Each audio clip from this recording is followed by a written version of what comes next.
Eighth survival technique is making sure that we keep it simple. Simplify, simplify, simplify. Everything that's simple is an example of great design, and that's what we want our dashboard to be. We want it to have a great design, great experience. Do that, it needs to be simple.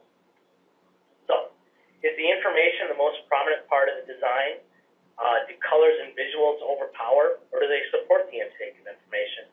And can any design elements be removed without impacting the overall focus? Now, working with Widgets Incorporated, they have a very particular branding image, as we discussed. So we want to make sure we work that in. Now, iterative process, we've arrived on this dashboard. There's a lot of fight and give and take with this whole dashboard title and the Widgets Incorporated logo. You can see at the top, it's very prominent. We want to make sure we bring that down. But we also want to work in an important image that they have that's part of their brand, part of their culture.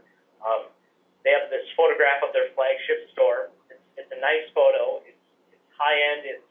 It's modern looking, and the colors are nice and vibrant. It's moving. But the thing is, you don't want to just take this photo and put it in the background of this dashboard. One, because of probably the color combinations and the fact that this is just a very specific image with details like lights and people and stores. It would just take away from the most important part of the dashboard, and that's the information that you're seeing.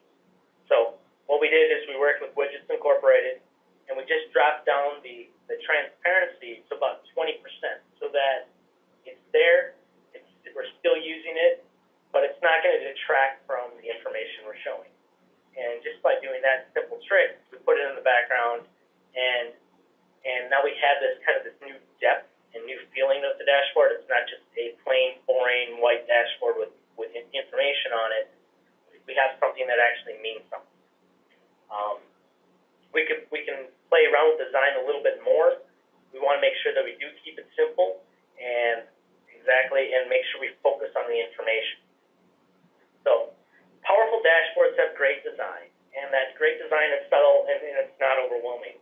I'll give you an example. Think about maybe a cell phone that you bought recently, or even in the past. A cell phone that you took out of the box, and rather quickly you're able to figure out how to add contacts, how to text your friends, how to set up your email, how to browse the web. If you did this and it was absolutely painless, and you're able to figure it out, that's an example of great design. But you don't know it's great design because you just go with it, and it doesn't feel like anything. The only time you feel bad design, or design I should say, is when it's bad, and then it's a bad experience. It's frustrating.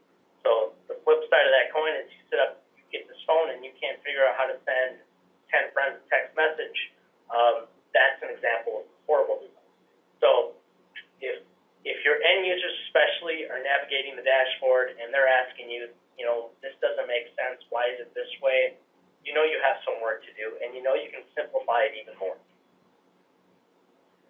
You also, to help keep it simple, you want to use design elements that support the information, not take away from it. Again, that image we added, I wouldn't say it supports the information. It does support the Widgets Incorporated branding image, but it doesn't take away from the information, which is probably the most important thing. It enhances the visual experience.